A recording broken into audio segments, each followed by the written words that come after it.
भारत में सत्ता उस तरफ रहेगी जिस तरफ आदिवासी, जो लोग आदिवासियों को वनवासी बोल रहे हैं, ऐसे लोग जो इस देश के इतिहास को बदलने की बात कर रहे हैं, जो भगवान को उपयोग कर रहे हैं, मान नहीं रहे भगवान का उपयोग कर रहे हैं, ऐसे लोगों के खिलाफ मैं we are fighting for our existence and identity. हमारा डीएनए नहीं बदल सकते, हमारा खून नहीं बदल सकते, ये सच्चाई है, यही इतिहास है इसमें, इसको मानना ही पड़ेगा। आप नहीं, पूरा विश्व मानता है इस बात। हम इस बात के, और वो लोग जो हमको जानवरों जैसा ट्रीटमेंट दे रहे हैं, जो हमारे अधिकारों का हनन कर रहे हैं, जो हमारी पहचान को खत्म करना चाह रहे हैं, उन्हीं के खिलाफ हमारी खुली लड़ाई। भारत के महाराष्ट्र में पुणे स्थित जुन्नर और नागपुर, इन दो शहरों में दो बड़ी कॉन्फ्रेंसेस, इंटरनेशनल कॉन्फ्रेंसेस का आयोजन बिरसा ब्रिगेड की ओर से किया गया है, जिसमें शिरकत करने वाले हैं देश के दिग्गज नेता शरद पवार जी, झारखंड के मुख्यमंत्री हेमंत सोरेन जी, जिसमें कई महत्वपूर्ण मुद्दों को स्थान दिया गया है, कई सवाल उठाए गए हैं। जो अभी हाल फिलहाल की केंद्र सरकार है उसको भी उसके ऊपर भी कई सवाल उठाए गए हैं। हमारे साथ बात करने के लिए बिरसा ब्रिगेड के राष्ट्रीय अध्यक्ष सतीश पेंदाम जी हमारे साथ हैं, उनसे बात करेंगे। सर, सबसे पहला सवाल, जब भारत एक देश बन चुका है, तब आदिवासियों को संयुक्त राष्ट्र संघ में मान्यता की बात क्यों कर रहे हैं आप? जैसे हम देखते हैं भारत में कई आदिवासी हिंदू धर्म की मान्यताओं को मानते हैं, तो आप जो ये बात कर रहे हैं, क्या आपको नहीं लगता इससे देश को बांटने की बात की जा रही है? देखिए, देश को बांटने की बात नहीं कर रहे हैं। देश को बांटने की बात करने के बजाय हम देश को सम्मानित करने की बात कर रहे हैं। जिस देश का मानव शास्त्रीय इतिहास विश्व के किसी भी देश से ज़्यादा पुराना है, अगर ऐसा साबित होता है तो उस देश के अलग महत्व बढ़ जाता है। इस देश को धार्मिक राष्ट्र कहने के बजाय सांस्कृतिक राष्ट्र कहना चाहिए, क्योंकि यहाँ पर धर्म से पूर्व संस्कृति थी और सांस्कृतिक राष्ट्र था, सिंधु संस्कृति थी। ये सिंधु राष्ट्र है और यहाँ पर मोहनजोदड़ो हड़प्पा के अवशेष इस बात का सबूत है कि भारत में आदिवासियों की अपनी एक व्यवस्था थी, यहाँ के असुरों की व्यवस्था थी, यहाँ के राक्षसों की व्यवस्था थी, यानी आदिवासियों की व्यवस्था थी। इस बात को कोई झुटला नहीं सकता है, इस बात को कोई नकार नहीं सकता है। इसके हजारों एविडेंस है, यहाँ तक के कि हिंदुओं के धर्म ग्रंथों में भी, जिसको आप ऋग्वेद बोलते हैं, उसमें राक्षस, असुर, कुयव, ये शब्द जो है ये आए हुए हैं। ये शब्द माना जाता है। आप जितने इतिहास है, कुछ लोग ऐसा क्लेम करते हैं कि भाई ये द्रविड़ों ने लिखा है, यहीं के लोगों ने लिखा है। आज मैं आपसे पूछना चाहता हूँ कि अगर रामायण, महाभारत, ये जो ग्रंथ है, विशेष करके रामायण, अगर इसको वाल्मीकि जी ने और सुदर्शन जी का नाम जब आता है इस पे, तो उस कौम के लोगों को क्या सम्मान मिला है? वो भी तो आदिवासियों के वंशज है। आज उनसे मैला ढुलाने का काम चल रहा है। या वाल्मीकि जी के समाज का क्या स्थान है? वो सुदर्शन जी के समाज का क्या स्थान है? उनका स्थान यहाँ मैला ढोने का स्थान है, इसलिए क्योंकि इनको गुलाम बना के रखा गया है। और ये जो रामायण है, रामायण में जो उल्लेख रावण के विस्तृत वर्णन का आया है, वो उल्लेख वाल्मीकि जी के वजह से आया है। ये जो बातें हो रही है कि भाई ये ग्रंथों को मानते हैं, आदिवासी धर्म हिंदू धर्म को मानता, मैं नहीं बोलता हूँ कि आदिवासी हिंदू धर्म को मानता। आदिवासी आज तकलीफ में है, कोई भी आदमी तकलीफ में रहे, जैसे डॉक्टर के पास जाता है वैसे भगवान के पास जाते हैं। आदिवासी शिव को भी मानते हैं, शिव की माँ को भी मानते हैं, उसके पूर्वजों को भी मानते हैं। शिव हमारे लिए सांस्कृतिक पुरुष है, ये इस देश की कृषि संस्कृति का प्रतीक है। और जिस तरीके से उसका धार्मिक आडंबर रचाया गया, आप देखिए, शिव का कोई संबंध आर्यों से नहीं है, शिव का कोई संबंध संस्कृत से नहीं है। शिव का संबंध ये प्राचीन भारत से है। शिव का संबंध जो है यहाँ की जो प्राचीन भारतीय बोली है, जिसको प्राकृत बोली बोलते हैं, जिसको मुंडा बोली बोलते हैं, जिसको गोंडी बोली बोलते हैं, जिसको महादेव कोड़ियों की बोली बोलते हैं, जिसको मराठी बोलते हैं, मराठी नहीं मराठी, ये संस्कृत पूर्व भाषा है। ये तो ये जो चीज़ें हैं, जो आदिवासियों की भाषा है, ये संस्कृत का या आर्यों के आगमन के पहले से अस्तित्व था इस देश में। और वो जो भगवान है जिनको आप शिव बोलते हैं, ये आदिवासी भगवान है। और ये आदिवासियों के, जिनको भगवान बनाया गया, आदिवासी उसको अपना आराध्य मानते हैं। आराध्य और भगवान में बहुत जमीन आसमान का फर्क है। ये जो आप बोल रहे हैं, ये आपके पास क्या आधार है, किस आधार से आप बोल रहे हैं? क्योंकि संविधान में भी आदिवासियों को अनुसूचित जाति जनजाति करके परिभाषित किया है। आप अपने सम्मेलन के माध्यम से और ये किस आधार पर अभी बात रख रहे हैं? देखिए, संविधान के दो हिस्से हैं, एक संविधान पूर्व बहस और संविधान। जो संविधान बनाने के पूर्व की बहस है, उस बहस में इस बात का उल्लेख हुआ, ये डॉक्टर अंबेडकर को बदनाम करने की रणनीति है कि संविधान में आदिवासियों को परिभाषित नहीं किया गया, आदिवासियों को परिभाषित नहीं किया गया, उनको अनुसूचित जनजाति बोला गया। ये डॉक्टर अंबेडकर और संविधान निर्माताओं को बदनाम करने की रणनीति है। आदिवासियों को परिभाषित किया गया, स्पष्ट उल्लेख है कि डॉक्टर अंबेडकर ने स्टेटमेंट दिया। जयपाल मुंडा ने जब ये सवाल खड़ा किया, उन्होंने जब ये सवाल खड़ा किया कि आदिवासियों को आदिवासी करके ही परिभाषित करना चाहिए, तो डॉक्टर बाबा साहब अम्बेडकर ने उनके सामने सवाल खड़ा है कि कौन कौन आदिवासी है, क्योंकि इनके अलग अलग जनजातियां हैं। तो इस देश के जितने आदिवासी हैं उनको एक सूत्र में बांध के, उनको अनुसूची में लाके, एक सूचीबद्ध तरीके से खड़ा करके उनको अनुसूचित जनजाति बोला गया है। यहाँ के किसी समाज को या किसी वर्ग को जनजाति या ट्राइब नहीं बोला गया है, ये आदिवासियों के लिए यूज किया गया है। Schedule tribe is a legal terminology to define adivasis, ये आपको ध्यान में रखना पड़ेगा। और मैं नहीं बोल रहा हूं, अभी इस देश की जो सर्वोच्च न्यायालय है, जो कॉन्स्टिट्यूशन को इंटरप्रेट करने का जिसको स्पेशल पावर्स है, जिसका इंटरप्रिटेशन फाइनल माना जाता है, वो सर्वोच्च न्यायालय ने भी ये बात बोला है कि इस देश के शेड्यूल ट्राइब ही आदिवासी है और यही इस देश के एबोरिजिनल पीपल है और यही इस देश के मूल मालिक है। ये फर्स्ट सिटीजन ऑफ इंडिया है और उन्होंने यहां तक बोला है कि भारत के तमाम नागरिकों की यह जवाबदारी बनती है कि इनको ये सम्मान देना चाहिए। जैसे आदिवासियों में भी जनजातियां हैं, जैसे भील है, मीना है, हल्बी है, इनके जो कई शब्द हैं वो संस्कृत से आते हैं और संस्कृत आप जानते हैं हिंदुओं की एक भाषा और उसकी संस्कृति से जुड़ी संस्कृत एक भाषा है। तो क्या इस शब्द पर आपको क्या? देखिए, इस देश में षड्यंत्र हुआ है, संस्कृत भाषा को इस देश की पहली भाषा का दर्जा देने की बात चल रही है, जबकि संस्कृत इस देश में नहीं आई थी। तब से जो अस्तित्व की भाषा है उस पर कोई बात नहीं कर रहा है, उन बोलियों पे कोई बात नहीं कर रहा है। वो जो मोहनजोदड़ो हड़प्पा में जो स्क्रिप्ट्स मिली है उसके बारे में कोई बात नहीं कर पा रहा है। संस्कृत में वो मोहनजोदड़ो हड़प्पा की स्क्रिप्ट्स को पढ़ सकते हैं क्या? लेकिन गोंडी में पढ़ सकते हैं आप, मुंडारी भाषा में पढ़ सकते हैं, संथाली भाषा में पढ़ सकते हैं आप, उराव भाषा में पढ़ सकते हैं आप, आदिवासियों की किसी भी बोली भाषा में आप उसको पढ़ सकते हो, संस्कृत में नहीं पढ़ सकते। और ये जो आरोप लगा रहे हैं कि भाई आदिवासियों की बोली भाषा संस्कृत से मिलती है, आर्यों की भाषाओं से मिलती है, ये गलत है। आर्यों की भाषाओं में आदिवासियों के शब्द है, यहाँ आर्यों की भाषा आई है, वो फॉरेन लैंग्वेज है। यहाँ के जो लोगों की भाषा है उसमें वो शब्द आया और इतने सालों से ये तो चलता है। मैं आज अंग्रेजी भी बोल रहा हूँ, हिंदी भी बोल रहा हूँ, वैसे आदिवासियों के बीच में वो शब्द आए हैं क्योंकि आर्यों का बहुत ज़्यादा प्रभाव रहा है इस देश के मूल निवासियों के ऊपर में। और जिस तरीके से ये सब व्यवस्था दिखाई पड़ती है, आपको देखिए, आप ऋग्वेद में जाइए, यजुर्वेद में जाइए, आपको दास, दस्यु, असुर, राक्षस, इनका उल्लेख मिलेगा। इनका उल्लेख क्यों आया है? इसलिए आया क्योंकि वो उसके पहले से अस्तित्व में थे और उनके अस्तित्व में रहते हैं। इसका मतलब उनकी अपनी एक बोली थी, उनकी अपनी एक व्यवस्था थी, जिसका प्रमाण मोहनजोदड़ो हड़प्पा है। आप कितना भी इस चीज को दबा लेंगे, आप दबा नहीं पाओगे। संस्कृत ये इस देश की एक भाषा हो सकती है, उसका सम्मान भी होना चाहिए, लेकिन ऐसा नहीं कि संस्कृत पहली भाषा बोल के जितनी यहाँ की प्राकृत प्राचीन भाषाएं है उसका अपमान करना, ये बर्दाश्त नहीं किया जाएगा। जो सच है उसको सच बोला जाए, ये हमारी मांग है।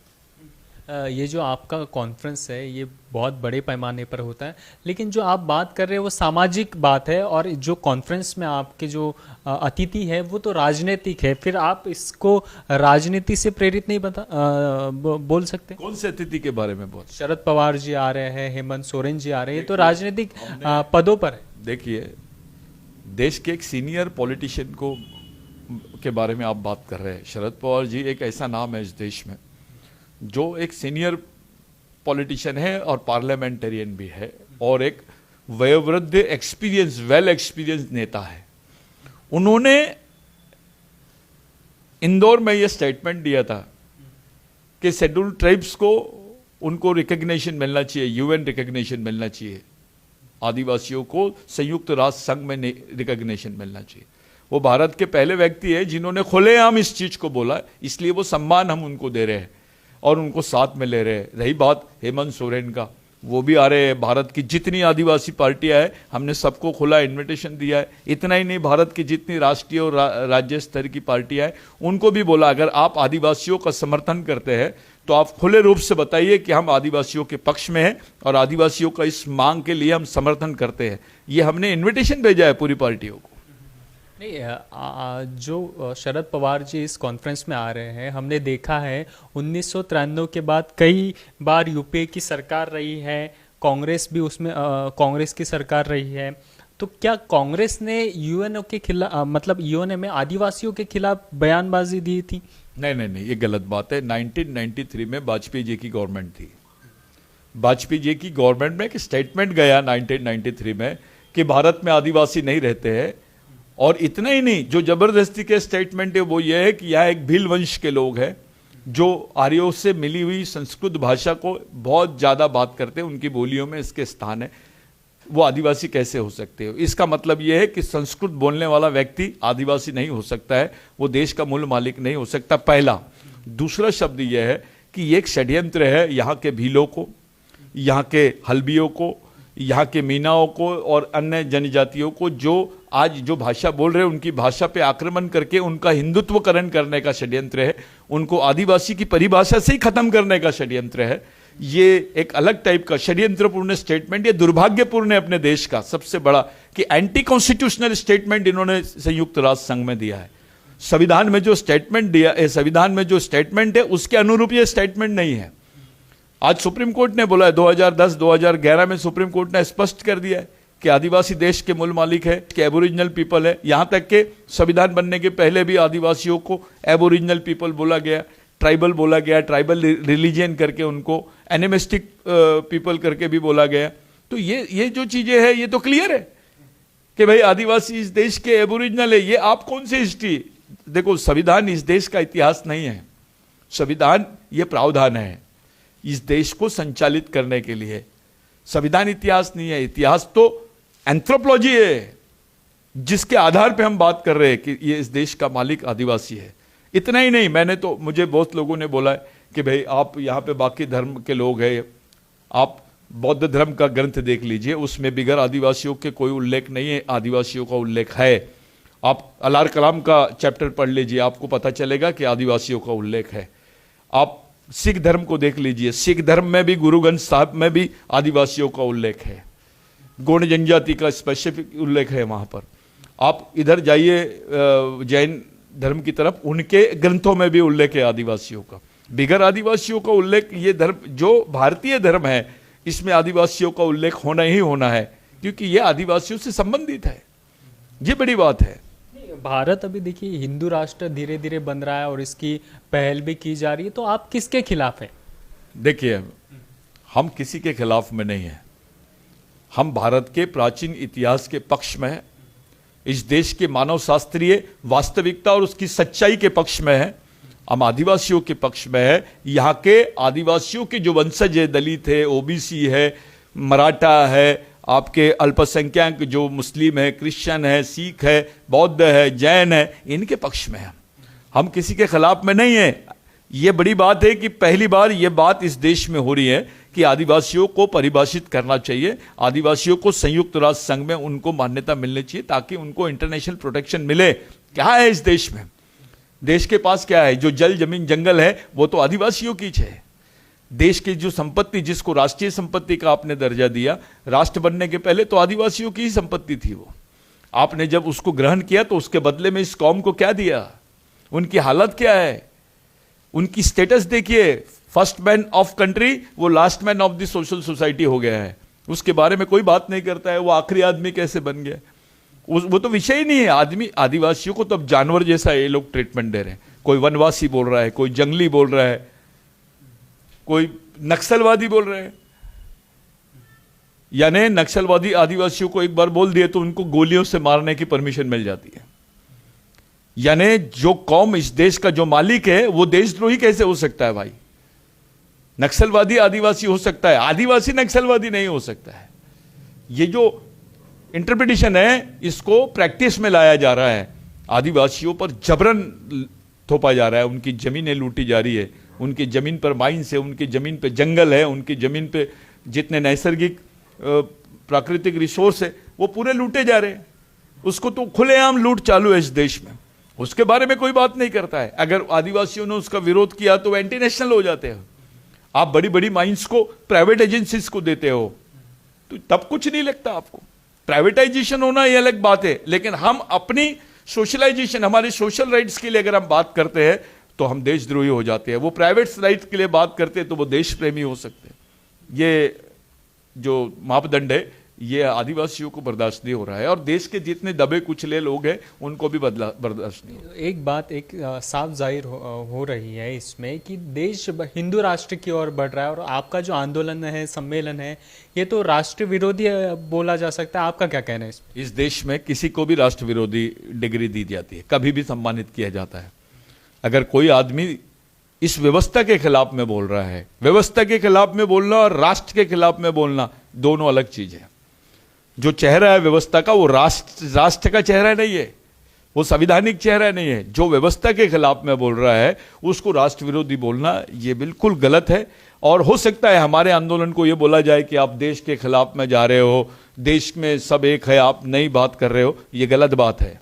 अमेरिका जैसा देश, अफ्रीका जैसा देश, ऑस्ट्रेलिया जैसा देश यहां पर आदिवासियों को परिभाषित किए तो वो देश खतरे में आ गया क्या? उल्टा उस देश का प्रोग्रेस देखिए, उल्टा उस देश के आदिवासियों का प्रोग्रेस देखिए। आप तो आदिवासी विरोधी होने का तो खुलेआम आप प्रचार कर रहे हो, आदिवासियों को खत्म करने का षड्यंत्र कर रहे हो, उनकी आने वाली पीढ़ी को खत्म करने का षड्यंत्र कर रहे हो। ये हमको बर्दाश्त नहीं होगा। हमारा जो पक्ष है वो राष्ट्रीय पक्ष है, देश हमारा है, हम मालिक है, हम मानते हैं हम इस देश के मालिक है। और हमको कोई बोलेगा ये बात, हमको थर्ड सिटीजन बनाने की कोशिश चल रही है। सेकंड सिटीजन होना अलग चीज है, थर्ड सिटीजन नॉन काउंटेबल जिसको बोलते हैं आप, जिसको गिनती नहीं करते हैं, वो थर्ड सिटीजन होता है। सब्स्टिट्यूट आदमी ह्यूमन बना दिया आदिवासियों को। किसी को खून होना तो आदिवासियों का ले लो, किसी को जमीन होना तो आदिवासियों को ले लो, किडनी होना तो आदिवासियों का ले लो, उनको उनकी औरतें होना तो आदिवासियों की ले लो, प्रॉपर्टी होना, रिजर्वेशन होना तो आदिवासियों को ले लो। हमको थर्ड सिटीजन जैसे माने, सब्स्टिट्यूट ह्यूमन बनाने की कोशिश चल रही है आदिवासियों को। इससे ज्यादा दुख विश्व में, भारत में जितने आदिवासी दुखी है उतने किसी भी देश के आदिवासी दुखी नहीं है जितने भारत के आदिवासी दुखी है। जो अभी सत्ता, ये जो आपका जो कार्य है, जो आपकी मांग है, इसके लिए सत्ता बहुत महत्वपूर्ण है, और आप बगैर सत्ता के इस मांग को कैसा पूरा कर सकते हैं? देखिए, आदिवासियों के दिमाग में डाला जा रहा है कि वो माइनॉरिटी है, वो अल्पसंख्यक है। मैं पूछ रहा हूं नॉर्थ ईस्ट में कितने राज्य है जो केंद्र शासित है, जहां पर 6 शेड्यूल का प्रोविजन है? 12 राज्य है। मध्य भारत में कितने राज्य है जहां आदिवासी बहुसंख्यक है? ऐसा देखे तो भारत की 113 लोकसभा सीटें आदिवासियों से प्रभावित है। और आदिवासी जिस तरफ करवट ले ले इस देश में, सत्ता परिवर्तन उसी तरफ होगी। जो मेजॉरिटी और जो पॉलिटिकल अपॉर्चुनिटी आदिवासियों के पास में है, ना मुसलमानों के पास में है, ना दलितों के पास में है, ना ओबीसी के पास में है, किसी देश के किसी कौम के पास में नहीं है जितनी बड़ी आज अपॉर्चुनिटी आदिवासियों के पास में है। ये बात अलग है कि उनमें लोकतांत्रिक जागृति नहीं है, उनमें शिक्षा का अभाव है, वो पैसे से गरीब है, मजबूर है, लाचार है, ये बात अलग है। लेकिन ये सच्चाई को कोई ठुकरा नहीं सकता कि भारत की 113 लोकसभा की सीटों पर आदिवासी प्रभाव रखते हैं, और वो कुछ भी कर सकते हैं। अगर जागृति हमने निर्माण कर दी तो भारत में सत्ता उस तरफ रहेगी जिस तरफ आदिवासी रहेगा। ये सच्चाई है। चलो ठीक है, आपकी ये बात मांग जो है ये पूरी भी हो जाए तो इससे आदिवासियों को क्या लाभ होगा? देखिए, भारत में जो आदिवासियों की अवस्था है, जितना कर्जा भारत पर है उतना वर्ल्ड के किसी देश पर कर्जा वर्ल्ड बैंक का नहीं है जितना भारत पर है। यहां वर्ल्ड बैंक से पैसा आता है, अभी अंतर्राष्ट्रीय व्यवस्था है। अगर अंतर्राष्ट्रीय सुरक्षा आदिवासियों को मिल जाती है तो उनके जिंदा रहने का प्रश्न जो है वो वजूद उनका जो है वो कायम हो सकता है। जो ज़्यादा सीरियस पेशेंट होता है, जो कैजुअल्टी में रहता है, उसको ऑक्सीजन लगाया जाता है, उसको सलाइंस लगाया जाता है, उसको ब्लड चढ़ाया जाता है। हम वही चाहते हैं कि हमको कैजुअल ट्रीटमेंट मिले, कैजुअल्टी का ट्रीटमेंट मिले इस देश में, एक्स्ट्राऑर्डिनरी ट्रीटमेंट मिले, ताकि अब जिंदा रह सके इस देश में, हमारी आने वाली पीढ़ी जिंदा रह सके। हमारे साथ जो हो रहा है, जो अवस्था में हम लोग जी रहे हैं, इससे साफ साफ महसूस होता है कि ना ही हमारा आदमी जिंदा रह पाएगा आने वाली पीढ़ी, और ना ही हमारी पहचान इस देश में कायम रहेगी। हमारे अस्तित्व के साथ हम अपनी अस्मिता के लिए भी लड़ रहे हैं। We are fighting for our existence and identity. ये दोनों चीजों के लिए हम लोग लड़ रहे हैं। और ऐसा बोलना उचित नहीं है कि भाई आदिवासी को क्या मिलेगा, एक एक्स्ट्राऑर्डिनरी ट्रीटमेंट है। अगर इंटरनेशनल प्रोटेक्शन आदिवासियों को मिल जाएगा, विश्व के संयुक्त राष्ट्र संघ के प्रावधानों में इस देश के आदिवासियों को स्थान मिल जाएगा, तो इस बात की गारंटी हो जाएगी कि आदिवासी इस देश में जिंदा रहेगा। वो लड़ाई के लिए हम लोग ये काम कर रहे हैं। नहीं, लेकिन ये एक बात स्पष्ट नहीं हो रही है, ये लड़ाई आखिरकार किसके खिलाफ है? सत्ता में जो है वो हिंदू राष्ट्र की बात कर रहे हैं, कांग्रेस कई बार सत्ता में रही है। एक सवाल भी मैंने आपको पूछा कि क्या यूएनओ में कांग्रेस ने आदिवासियों के खिलाफ बयान दिया था। ये आखिरकार ये लड़ाई किसके खिलाफ है और ये कब तक लड़ी है? जो लोग आदिवासियों का अपमान कर रहे हैं, जो लोग आदिवासियों को वनवासी बोल रहे हैं, ऐसे लोग जो इस देश के इतिहास को बदलने की बात कर रहे हैं, ऐसे लोग जो यहाँ के इस देश के मानव शास्त्रीय इतिहास को खत्म करने का महापाप कर रहे हैं, ऐसे लोगों के खिलाफ, जो भगवान को उपयोग कर रहे हैं, मान नहीं रहे, भगवान का उपयोग कर रहे हैं, ऐसे लोगों के खिलाफ में लड़ाई। भगवान को मानना और उसका उपयोग करना, इसमें जमीन आसमान का फर्क है। ये लड़ाई उन लोगों के खिलाफ में है जो इसका उपयोग कर रहे हैं। ये लड़ाई आदिवासियों के पक्ष में है, किसी धर्म संप्रदाय के खिलाफ में नहीं है। यहां तक कि ये लड़ाई ब्राह्मणों के भी खिलाफ में नहीं है। आदिवासियों को संयुक्त राष्ट्र संघ में मान्यता मिल जाएंगी तो क्या भारत के ब्राह्मण बाहर चले जाएंगे? ऐसा तो नहीं होगा। इससे देश गौरवान्वित होगा, देश का गौरव बढ़ेगा कि इस देश में ऐसे लोग भी रहते हैं, ये ऐसे लोगों का देश है। ये झगड़ा मिट सकता है, ये मैटर खत्म हो सकता है इस देश में। कि कौन रोक रहा है? यानी कुछ लोग अपनी एक अल्पवयीन बुद्धि, जिसको बोलते हैं आप लोग डिस्ट्रक्टिव माइंड, वो माइंड को कंस्ट्रक्टिव माइंड के रूप में कन्वर्ट, यानी प्रचार कर रहे हैं ऐसा। ये ग्लोबल का प्रिंसिपल वो अडॉप्ट करना चाह रहे हैं कि भाई एक झूठ को 100 बार बोल दो वो सच में तब्दील हो जाएगा। ऐसा कुछ नहीं होता, ये भारत है। आप जमीन के बारे में बात कर रहे हो, उस जमीन में रहने वाले लोगों के बारे में बात कर रहे हो। आप इस देश के किताबों के पन्ने बदल सकते हो, जमीन नहीं बदल सकते। हमारा डीएनए नहीं बदल सकते आप, हमारा खून नहीं बदल सकते। ये सच्चाई है, यही इतिहास है इस देश का। इसको मानना ही पड़ेगा। आप नहीं, पूरा विश्व मानता है इस बात को। हम इस बात के, और वो लोग जो हमको जानवरों जैसा ट्रीटमेंट दे रहे हैं, जो हमारे अधिकारों का हनन कर रहे हैं, जो हमारी पहचान को खत्म करना चाह रहे हैं, उन्हीं के खिलाफ हमारी खुली लड़ाई है ये। इसमें सिर्फ विपक्ष के 2 बड़े नेता है, बाकी कांग्रेस है और कई विपक्षी दल है। क्या उनका साथ आपको नहीं मिलता हुआ देख रहे हैं? देखिए, हमने तो सबको बोला है, कांग्रेस से लेकर देश के जितनी धर्मनिरपेक्ष पार्टियां हैं उनको अपील की है। यहां तक कि हम आने वाले समय में बीजेपी को भी हम लोग अपील करेंगे कि भाई आप आदिवासी राष्ट्रपति बनाने की बात करते हैं, आदिवासी राष्ट्रपति बनाना ये एक प्रचार का मामला हो सकता है, लेकिन आदिवासियों को आदिवासी बनाना ये मूल बात है। क्या आप करने के लिए तैयार है? आप इस देश के आदिवासियों को संयुक्त राष्ट्र संघ में आदिवासी की मान्यता दिलाने के लिए तैयार है? आप में इतना सच्चाई है, आप इस सच को मानते हो? अगर आप ये मानते हो तो मामला ही खत्म हो जाएगा।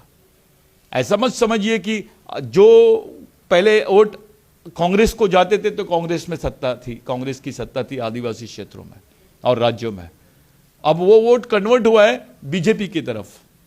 इसका मतलब ये नहीं कि बीजेपी की आइडियोलॉजी से आदिवासी बहक कर वो उनको वोट कर रहे, ऐसा नहीं है। जो बीजेपी में काम करने वाला कार्यकर्ता है आदिवासी, वनवासी कल्याण में भी काम करने वाला आदिवासी कार्यकर्ता है, उसके भी मन में ये सवाल है कि वो इस देश का मालिक है। वो दबा हुआ है, वो डरा हुआ है, लेकिन वो उसके मन में ये सवाल है, वो भी चाहता है कि ये लोग हमारा साथ देते हैं या नहीं। अगर ये लोग हमारा साथ देते हैं तो सही में ये हमारे हैं, तो ये मांग तो खड़ी होने वाली है अभी पूरे देश में। आपकी रणनीति क्या है? अगर ये आपकी जो मांग है ये सफल नहीं होती है तो आगे आपका क्या स्टेप रहेगा? हर स्टेट में कॉन्फ्रेंस होगा, हर राज्य में कॉन्फ्रेंस होगा, और हर वो देश जो भारत के आदिवासियों का समर्थन करेगा वहां पे कॉन्फ्रेंस होंगे। ऐसा नहीं है कि आज हमारा सिर्फ नेशनल नेटवर्क है, हमारा इंटरनेशनल नेटवर्क भी है खड़ा। ये जो संगठन है बिरसा ब्रिगेड, आदिवासी विचार मंच, सेल्फ रिस्पेक्ट मूवमेंट, और जो हमारे गुंडवाना विचार मंच या बाकी जो संगठन है, हम इस देश की किसी पार्टी, किसी समूह को नहीं छोड़ना चाहते हैं। हम सबको साथ में लेकर इसका एक इंटरनेशनल और नेशनल प्लानिंग हम लोग कर रहे हैं।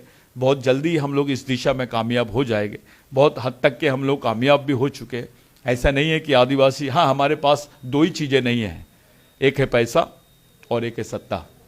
ये दोनों चीज़ें हमारे लोगों की नहीं है, क्योंकि हम बेसिकली गरीब है। आज हम लोगों की हालत ख़राब है, लेकिन हम देख रहे हैं कि जो लोग हमको मदद करना चाहते हैं, जो खुले मन से मानवता के आधार पर, मानवीय आधार पर जो मदद करना चाह रहे हैं, चाहे वो किसी भी पार्टी का कोई भी हो, हम उनको खुला आमंत्रण दे रहे हैं कि इस लड़ाई में आप हमारी मदद करो। ये लड़ाई से यहाँ के दलित, ओबीसी, मराठा, क्रिश्चियंस, मुस्लिम्स, बाकी सब लोगों को भी, माइनॉरिटीज़ के लोगों को भी फ़ायदा है। अगर आदिवासी इस देश का मूल मालिक घोषित हो जाता है तो इससे इनके पास एक एविडेंस हो जाता है कि ये भी इस देश के मूल मालिक है। ये बड़ी बात है। तो ये थे हमारे साथ बिरसा ब्रिगेड के राष्ट्रीय अध्यक्ष सतीश जी पेंदा, जिन्होंने साफ साफ कहा है कि संयुक्त राष्ट्र में आदिवासियों को अपनी एक पहचान मिलनी चाहिए, जिसके लिए इनका जो आंदोलन है ये पुरजोर तरीके से आगे ऐसे ही बढ़ता रहेगा। और इसमें सभी विपक्षी दलों के साथ ही सत्ताधारी दलों से भी अपील की जाने वाली है आगे चल के इस मांग को लेकर किसी का कोई विरोध नहीं है। ये सबके और खासकर आदिवासी समुदाय के हित की जो बात है, इसको लेकर सभी ने एक मंच पे आना चाहिए, ऐसी अपील इन्होंने की।